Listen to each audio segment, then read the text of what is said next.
Hello friends, welcome to SSC coaching centre. दोस्तों, आज के वीडियो में देखेंगे हम रीजनिंग के प्रश्न और ये सभी रीजनिंग के प्रश्न बहुत महत्वपूर्ण है। पूरा वीडियो देखिएगा। चलिए स्टार्ट करते हैं। पहला प्रश्न है, आपको यहां दिखाई देगा प्रश्न चिन्ह के स्थान पर आने वाली संख्या का चयन करें।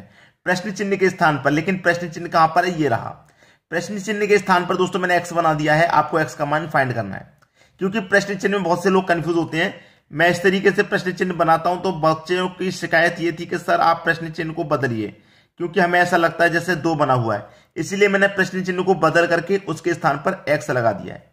तो इसका मतलब आपको एक्स का मान फाइंड करना है। अब आपके पास 3 सर्कल हैं, ठीक है। तीसरे सर्कल में एक्स है बीच में, तो यहां बीच में 1 कैसे आया, यहां बीच में 0 कैसे आया, उसी तरीके से ये बीच वाली संख्या आपको मालूम होगी। सबसे पहले फाइंड कीजिए ये बीच में 0 कैसे आया है। तो बाहर वाली संख्याओं का जरूर कुछ ना कुछ किया होगा जिससे कि 0 बीच में आया है। क्या करें, बाहर वाली को सभी को जोड़ लें। 6 और 7 13, 5 18, 4 22, 0 नहीं आ रहा, ठीक है। इस तरीके से तो 0 आएगा नहीं। तो आपको क्या करना है, आमने सामने वाली संख्याओं को जोड़ना है। 5 और 11 को जोड़ेंगे, कितना आ जाएगा भैया? 5 और 7, 5 और 6 को जोड़ेंगे 11। ये आमने सामने को जोड़ लिया। अब ये आमने सामने वाली संख्या को जोड़ो तो 7 और 4, ये भी 11। दोनों का अंतर कर देंगे, 0 आ जाएगा, ठीक है। ऐसे यहां पे आमने सामने वाली संख्या को जोड़ो तो 7 और 6 को जोड़ेंगे 13 हो जाएगा। 8 और 4 12 हो जाएगा। दोनों का अंतर यहां पे करेंगे तो 1 आ जाएगा, और 1 यहां दिया गया है, ठीक है। वही यहां पे कीजिए, आमने सामने वाली संख्याओं को जोड़िए तो 11 और 2 कितना हो जाएगा भैया? 13। 2 और 0 कितना हो जाएगा भैया? 2 हो जाएगा, और दोनों का अंतर करेंगे तो 11 में से 2 जाएगा तो आपको बचेगा 11। 13 में से 2 जाएगा, 11 बचेगा, और 11 दे रहा गैप के सी ऑप्शन है। ये आपके प्रश्न का बिल्कुल सही जवाब हो जाएगा। उम्मीद करूंगा सभी को आसानी से प्रश्न समझ में आ गया। अब देखेंगे हम अगला प्रश्न। अगला प्रश्न है, दिए गए विकल्पों में से लुप्त संख्या ज्ञात कीजिए। देखिए आपके पास एक सर्कल है, ठीक है। ये रहा मैं आपका क्वेश्चन मार्क। मैं जो क्वेश्चन मार्क का साइन बनाता हूं इस तरीके से बनाता हूं, इसीलिए मैंने एक्स में बदल दिया, ठीक है। बच्चे कंफ्यूज रहते हैं, सर 2 लगा हुआ है, ऐसा लगता है जैसे 2 बना हुआ है।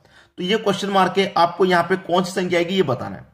7 15 31 63 127 क्वेश्चन मार्क वाली जगह पे क्या आएगा? अगर आप यहां पे ध्यान से देखेंगे, ध्यान से देखने का मतलब मेरा क्या है कि 7 से 15 बना हुआ है। तो 7 से 15 का मतलब क्या है? 7 गुने 2 14, 14 में जोड़ दो 1 15, तो गुने 2 + 1, ठीक है। ऐसे ही 15 से 31 बना हुआ है। 15 से 31 कैसे बनेगा? 15 गुने 2 30, 15 गुने 2 30, 30 में जोड़ देंगे 1 तो 31। यहां पे भी गुने 2 + 1, यहां पर भी गुने 2 + 1, यहां पर भी वही कीजिए। 31 से 63 हो रहा है, तो 31 का गुने 2 करेंगे तो 62, 31 दुने का 62, और उसमें 1 जोड़ देंगे तो ये 63 हो जाएगा। वही अब यहां पे कीजिए, 63 से 127, तो क्या करना है? गुने 2 + 1। अब 63 का गुना 2 से करूंगा 126, 126 में 1 जोड़ दूंगा 127, और 127 यहां दिया गया। वही यहां पे करना है आपको, गुने 2 + 1, गुने 2 + 1, ठीक है, गुने 2 + 1। अब 127 का गुना मैं 2 से करूंगा तो 154, और 154 में जोड़ देंगे 1 तो ये हो जाएगा 255। भाई 127 का गुना 2 से करूंगा तो कितना हो जाएगा? 254, और उसमें जोड़ दूंगा 1 तो 255। यानी कि सी ऑप्शन आपके प्रश्न का बिल्कुल सही जवाब है। समझ में आ गया? अब देखेंगे अगला प्रश्न। अगला प्रश्न है, दिए गए विकल्पों में से लुप्त संख्या ज्ञात कीजिए। यहां पे देखिए आपके पास 3 अलग अलग सर्कल दिए गए हैं, और तीसरे सर्कल में ये रहा एक्स, मतलब एक्स का मान आपको फाइंड करना है। बीच में एक्स दिया गया, इसका मतलब ये बीच में 10 कैसे आया, बीच में 27 कैसे आया, उसी तरीके से बीच वाली संख्या आपको मिलेगी। तो बीच में 10 कैसे आया भाई? यहां पर अगर आप देखेंगे, अगर मैं पहले की तरह आमने सामने वाली संख्याओं को जोड़ू तो 10 और 16 और 4 20, 10 को और 20 का अंतर 10, ठीक है। चलिए आगे देखते हैं। इन दोनों को जोड़ा 10 आ गया, 16 4 20 हो गया, 10 का 20 का अंतर 10 आ गया, बिल्कुल ठीक। क्या आगे भी यही लॉजिक लग रहा है? नहीं लग रहा, आगे नहीं लग रहा। 16 और 64 80, और 100 और 25 125, लेकिन 80 का और 25 का अंतर 27 नहीं होता। पहले में तो लग गया था, लेकिन यहां नहीं लग पा रहा वो। तो देखिए यहां पर ध्यान से अगर आप देखेंगे तो ये जो बाहर वाली संख्या आपको दी गई है, इनमें कुछ हिंट नजर आ रही है। मुझे ये हिंट नजर आई कि सभी संख्या स्क्वायर में दी गई हैं, सभी संख्या स्क्वायर में। जैसे कि अगर मैं इसकी बात करूं, 1 की बात करूं, 1 का स्क्वायर 1 होता है, ठीक है। सभी स्क्वायर में दी गई है, तो मैं इसका स्क्वायर रूट निकालूं 1, 4 का निकालूं भाई, 4 का स्क्वायर रूट निकालूं तो 2, 9 का निकालूं तो 3 और 16 का स्क्वायर रूट करूं तो 4। सभी का मैंने स्क्वायर रूट कर लिया और सभी को जोड़ूंगा 4 और 3 7, 2 9 और 1 10 आ जाएगा। और बीच में क्या गया 10।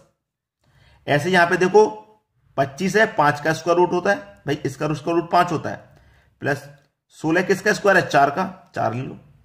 100 आपका 10 का है, 10 ले लो। और 64 आपका 8 का स्क्वायर है तो 8 ले लो। अब जोड़िए 10 और 8 18, 4 22, 22 और 5 27 और 27 ही तो दिया गया है।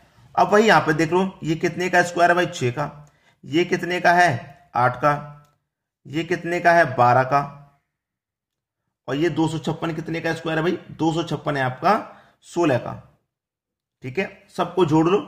16 और 12 और 8 देखिए दोनों हो जाएगा 20, 20 और 16 36 और 4 42, कितना जाएगा 42।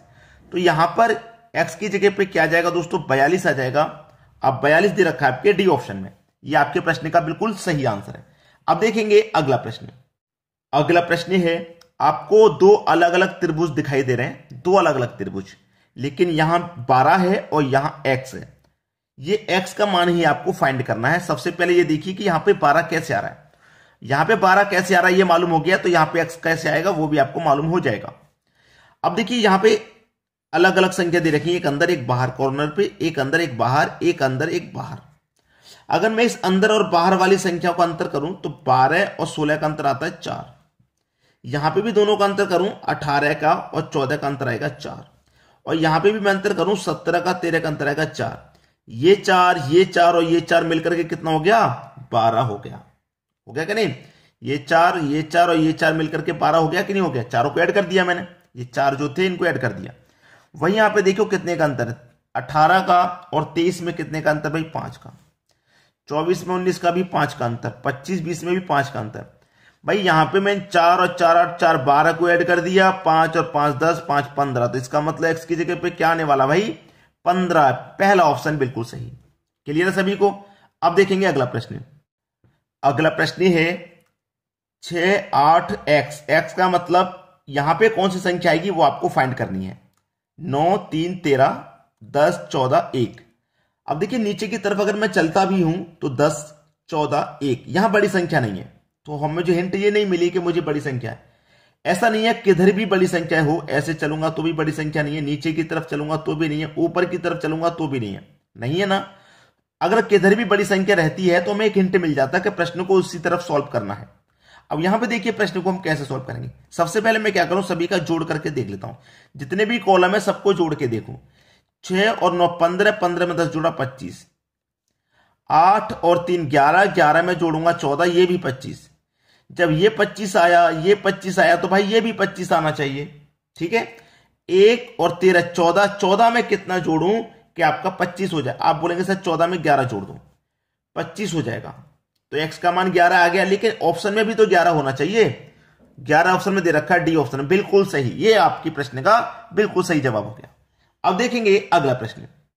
अगला प्रश्न है 9 11 13 90 132। तो मैं इसमें इस तरीके से चल नहीं सकता, 9 में 2 जोड़ दूंगा 11, 11 में 2 जोड़ दूंगा 13, 13 में फिर कितना जोड़ूंगा 90, ऐसा नहीं, इस तरीके से नहीं चल सकते। जब नहीं चल सकते इस तरीके से तो इसका करने का एक और तरीका होता है, आमने सामने वाली संख्याओं का रिलेशन बनाना। जैसे 11 के सामने 132 है, 9 के सामने 90 है, इस तरीके से। तो 9 के सामने 90 है, सबसे पहले इसी का रिलेशन बनाओ। 9 के सामने 90 है, कैसे बनेगा, अगर मैं 9 का गुना 10 से कर दूं तो 90 बन जाएगा। 10 से करने का मतलब है कि 9 से जस्ट अगली संख्या से गुना कर देना। ठीक है, ऐसे ही 11 का गुना उसके जस्ट अगली संख्या से मैं करूं, कितने से होगा 12 से, तो कितना होगा 11 दुने का 22 का 2 कैरी का 2, 11 कम 11 कैरी का 2 जोड़ दूंगा तो 13, 132 हो गया और 132 ही दिया गया है। तो क्या कर रहे हैं हम, जो संख्या दी गई है उसका अगले संख्या से गुना कर दे रहे हैं, तो सामने वाली संख्या मिल जा रही है। ऐसे मेरे पास 13 है, 13 का गुना उसकी अगली संख्या से कर दूंगा, 14 से कर दूंगा तो ये संख्या मिलेगी। ठीक है, तो 13 चौका 52, 52 का 2 आ जाएगा, 52 का 2, इकाई अंक 2 आ गया। अब ऑप्शन में देख लो इकाई अंक 2 किस में है, इकाई अंक एक ही ऑप्शन में 2 दे रखा है, सी ऑप्शन, बिल्कुल सही हो गया। कैलकुलेट करने की जरूरत नहीं है, हो गया, लेकिन फिर भी करेंगे।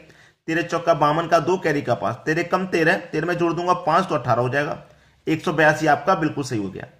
लेकिन जब आप एग्जाम की तैयारी कर रहे हैं तो आपको ये सारी बातें सीखनी पड़ेंगी कि इकाई अंक जब 2 आ गया, एक ही ऑप्शन में 2 है तो वही सही आंसर है, फिर हमारा समय बच जाएगा ना एग्जाम में। उसके लिए मैं बता रहा हूं, ये हिंट आपको रखनी पड़ेगी। अब देखेंगे अगला प्रश्न। अगला प्रश्न है दोस्तों, प्रश्न में आपको 3 सर्कल दिखाई दे रहे हैं और तीसरे सर्कल में x का मान आपको फाइंड करना है। यहां पे x की जगह क्या आएगा, जैसे यहां 30 आया, यहां 15 आया, यहां पे भी x की जगह आप पता कर लेंगे। देखिए मैंने आपको एक प्रश्न कराया था अभी कि यहां पे बाहर वाली जो संख्या थी मैंने सबका स्क्वायर रूट कर लिया था, लेकिन यहां पे मुझे नजर आ रहा कि स्क्वायर करना पड़ेगा। देखिए कैसे, यहां पे 1 है तो मैं 1 का स्क्वायर कर लूं, 1 रहेगा। इस 1 का स्क्वायर करूंगा तब भी 1 ही रहेगा। 2 का स्क्वायर कर लूंगा 4 और 3 का स्क्वायर करूंगा 9। अब सबको जोड़ू, 9 और 4 13, 14, 15, कितना आ गया भाई, 15 आ गया। 15 ही तो दे रखा है मुझे। वही यहां पे करो, 2 का स्क्वायर 4, 4 का स्क्वायर 16, 3 का स्क्वायर 9 और 1 का स्क्वायर 1। 4 और 16 20, 20 में न जोड़ो 29, 29 में 1 जोड़ो 30, 30 आ गया और हमें 30 ही तो दिया गया है। यहां पे देखो 5 का स्क्वायर करूंगा 25, 3 का स्क्वायर हो जाएगा 9, 4 का स्क्वायर 16 और 2 का स्क्वायर 4। 16 4 20, 20 में जोड़ देंगे भैया 25 तो 45, 45 में जोड़ देंगे 9 तो ये हो जाएगा आपका 54। और 54 कहां पर है, डी ऑप्शन में। इसका मतलब एक्स की जगह पे आपका क्या आंसर आएगा, 54 आ जाएगा। ये आपके प्रश्न का बिल्कुल सही जवाब हो जाएगा। अब देखेंगे हम अगला प्रश्न। अगला प्रश्न है 7 3 2 4 9 6 2 1 5 69 91 x। तो हमें क्या है, नीचे की तरफ हिंट मिल रही है, प्रश्न को हम नीचे की तरफ सॉल्व करेंगे क्योंकि बड़ी संख्या नीचे की तरफ है कि नहीं। तो 4 7 और 2 से आपको क्या करना है, 69 बना लेना है। तो देखिए अगर मैं 7 और 4, 7 चौक 28, 28 दुनिया का क्या होता है दोस्तों 56, लेकिन नहीं बन पा रहा। फिर भी गुने करने से तो नहीं पहुंच पा रहे यहां तक। जब नहीं बन पा रहे गुने तो स्क्वायर करिए। 7 का स्क्वायर करो पहले 49, 4 का स्क्वायर करो भाई 16, भाई जोड़ना ही पड़ेगा तभी तो आगे की तरफ पहुंचेंगे। 16 और 2 का स्क्वायर करो 4, सबको अब जोड़ देना है। 16 4 20, 20 और 49 हो जाएगा 69 यानी कि 69, और 69 मेरा ये रहा, मिल गया। ऐसे भी इनका स्क्वायर करो, 3 का स्क्वायर 9, 9 का स्क्वायर करो 81, 1 का स्क्वायर करो 1, सबको जोड़ो भाई, सबको जोड़ो। 9 और 81 90, 90 में जोड़ देंगे 1 तो ये हो जाएगा 91, 91 ही आपको दिया गया है, सही है। अब इनका स्क्वायर करो, 2 का स्क्वायर 4, 6 का स्क्वायर 36 और 5 का स्क्वायर 25। 4 और 36 40, 40 में जोड़ दो 25, कितना आ जाएगा 65, यानी कि बी ऑप्शन आपका बिल्कुल सही जवाब है। तो आप मुझे कमेंट करके बताइएगा ये वीडियो आपको कैसा लगा। ठीक है दोस्तों, धन्यवाद।